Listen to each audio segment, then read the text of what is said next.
আসলে এখন আমরা এই বিচারের ক্ষেত্রে ভিন্ন রকম দাবি দেখছি আমরা। কেউ কেউ বলছে খুবই দ্রুত বিচার করতে হবে, আবার অনেকে বলছে শরিয়া আইন করতে হবে। শরিয়া আইনের প্রসঙ্গ কেন এখানে কেউ কেউ চাইছে, কারণ মধ্যপ্রাচ্যে যেসব দেশে শরিয়া আইন আছে সেখানেও তো অনেক আমাদের নারীরা গিয়ে ওখানে ধর্ষিত হচ্ছেন, যৌন হয়রানির শিকার হচ্ছেন, সেই ঘটনা আমরা জানি। সেই বিষয়গুলোকে আপনারা কিভাবে দেখেন, আসলে বিচারটা কেমন হওয়া উচিত? আমি একটু এই বিষয়ে আবারও আমি ব্যারিস্টার সারা হোসেন আপনার কাছে আসবো। বিচার প্রক্রিয়াটা নিয়ে আসলে কতটুকু দ্রুত হওয়া উচিত শুধু সংক্ষেপে আপনি একটু বলবেন, কারণ আমরা আরো কয়েকটি বিষয় তুলতে চাই আজকে। জি, আমার মনে হয় ওই বিচার ব্যবস্থার জন্য যে সময়ের সীমাগুলো নির্ধারণ করা হয়েছে, এগুলো গত বছরে কিছুটা অনেকটা কমিয়ে আনা হয়েছিল। জ্ঞান এই যে পাবলিকের চাপের কারণে তদন্ত সীমাটা একটা রাখা হয়েছে, বিচারের একটা সময়সীমা রাখা হয়েছে, এবং ওই আইনটা এখন মানে সংশোধিত আইনটা এখন বিরাজ করছে। সো আই ডোন্ট, এবং সেখানে অবশ্যই 10 দিন 20 দিনের চেয়ে বেশি সময় দেওয়া হয়েছে দুইটার ক্ষেত্রে।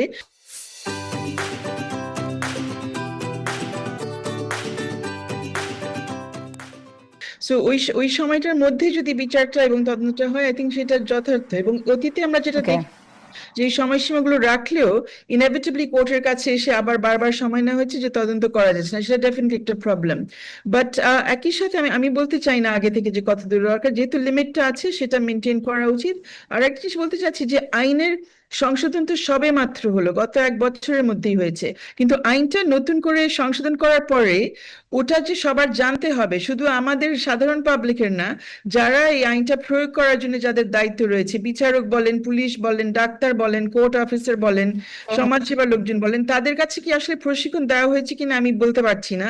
এটা খুবই ক্রিটিক্যাল, তারা যাতে জানেন তাদের কি কি দায়িত্ব রয়েছে, এবং এটার জন্য কিছু রিসোর্সও দিতে হবে। যেমন খুব ভালো একটা সংশোধন নিয়ে এসেছে যে আদালতের কাছে একটা খাত থাকবে, যেটার মাধ্যমে তারা সাক্ষী এবং ভুক্তভোগীর সুরক্ষার ব্যবস্থা করতে পারবেন।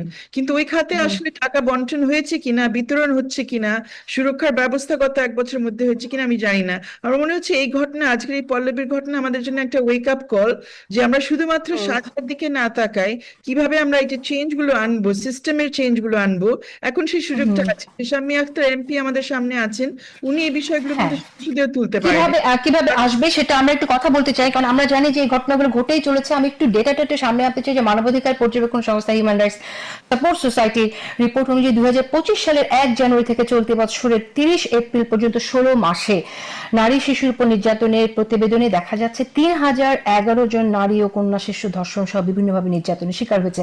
এটা কিন্তু রিপোর্টেড কেস, আমরা জানি।